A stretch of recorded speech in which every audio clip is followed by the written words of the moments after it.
We have all been there. It is Sunday night, you are looking at your bank account, and you suddenly realize you spent $80 on things you can't even remember buying. You stare at the screen in disbelief, wondering if your identity was stolen. But deep down, you know it was just you. So, you do what any desperate person does when they feel the icy grip of financial panic. You open up a spreadsheet, type in a bunch of impossibly strict rules, and promise yourself that you will only spend $10 a week on fun. You promise to cook every meal at home, pack your own lunches, and never look at a takeout menu again. 2 days later, you're tired after work, you buy a warm coffee and a quick sandwich, and the entire plan goes straight into the trash. That is because most traditional financial advice treats budgeting like a crash diet. It assumes you can just stop living your life to save a few pennies. But budget exhaustion is a very real thing, and it ruins our plans before we even start. The good news is that managing your money does not have to feel like self-punishment. If we want to survive the insane world of money, we need a plan that actually works in the real world. To understand why normal budgets fail us, we have to look at how we actually behave as human beings. Most classic budgeting advice tells you to track every single transaction, from your monthly rent down to a single pack of chewing gum. That sounds wonderful on paper, but in reality, it is like taking on a second job that nobody is paying you to do. Every time you have to open an app just to record a $3 coffee, your brain registers a tiny amount of annoyance. Psychologists call this friction, which is just a fancy way of saying how hard it is to actually do a specific task. If there is too much friction in a system, we simply stop using it because life is already complicated enough.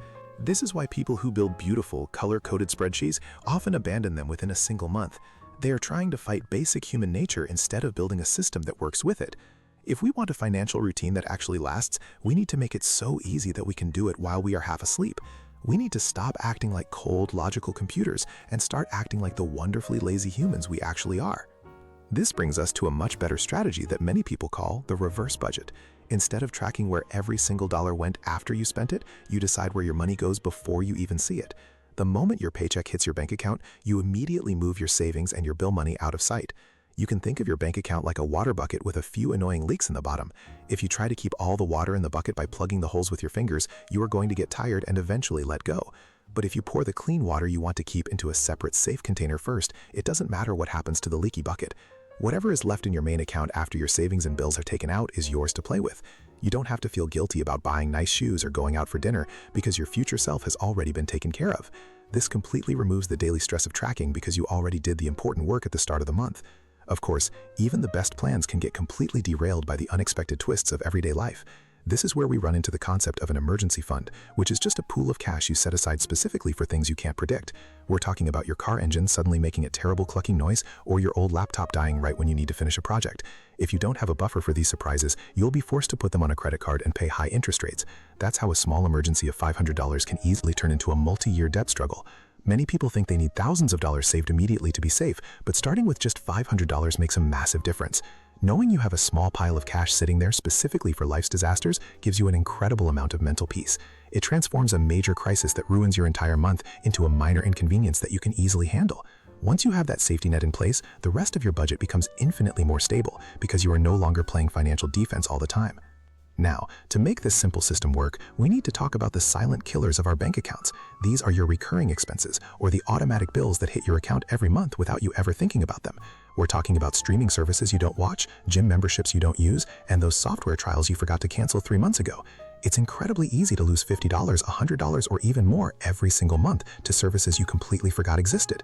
This happens because smart companies design their business models to be extremely easy to start, but surprisingly annoying to cancel. They know that if they charge you a small amount like $10 a month, you probably won't bother to log in and cancel it.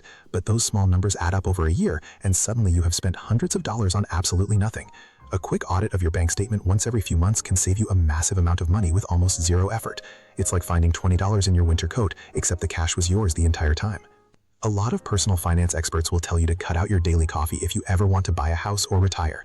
This is terrible advice that completely ignores how we actually live our lives. If you cut out every single thing that brings you a little bit of joy, you will eventually snap and go on a giant spending spree. It's much better to build a dedicated buffer for the things you love, even if they look silly on a spreadsheet.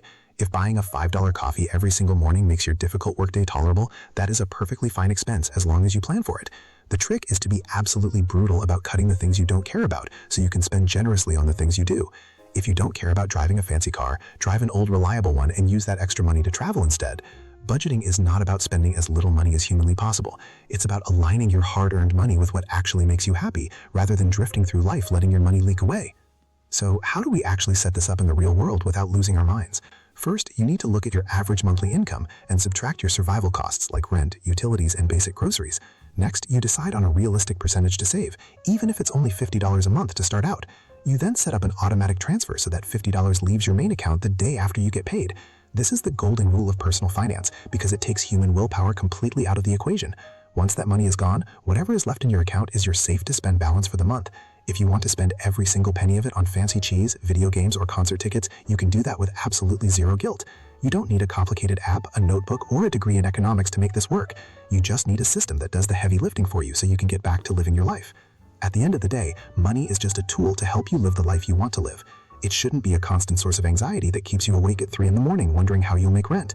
By building a simple system that works with your brain instead of against it, you can finally stop stressing over every single receipt. You don't have to be perfect, and you will definitely have months where things do not go according to your plan. That is completely normal because life is highly unpredictable, and sometimes you just need to buy that expensive dinner with your best friends. When that happens, you don't need to beat yourself up or throw away the whole system. You just dust yourself off, stick to the basic plan, and keep moving forward. Thank you for hanging out and talking money with me today over this cup of coffee. If you found this helpful, feel free to subscribe for more honest chats about surviving this wild financial world. Just remember that I am just a regular guy sharing what I have learned, so always do your own research and make the choices that work best for your unique situation.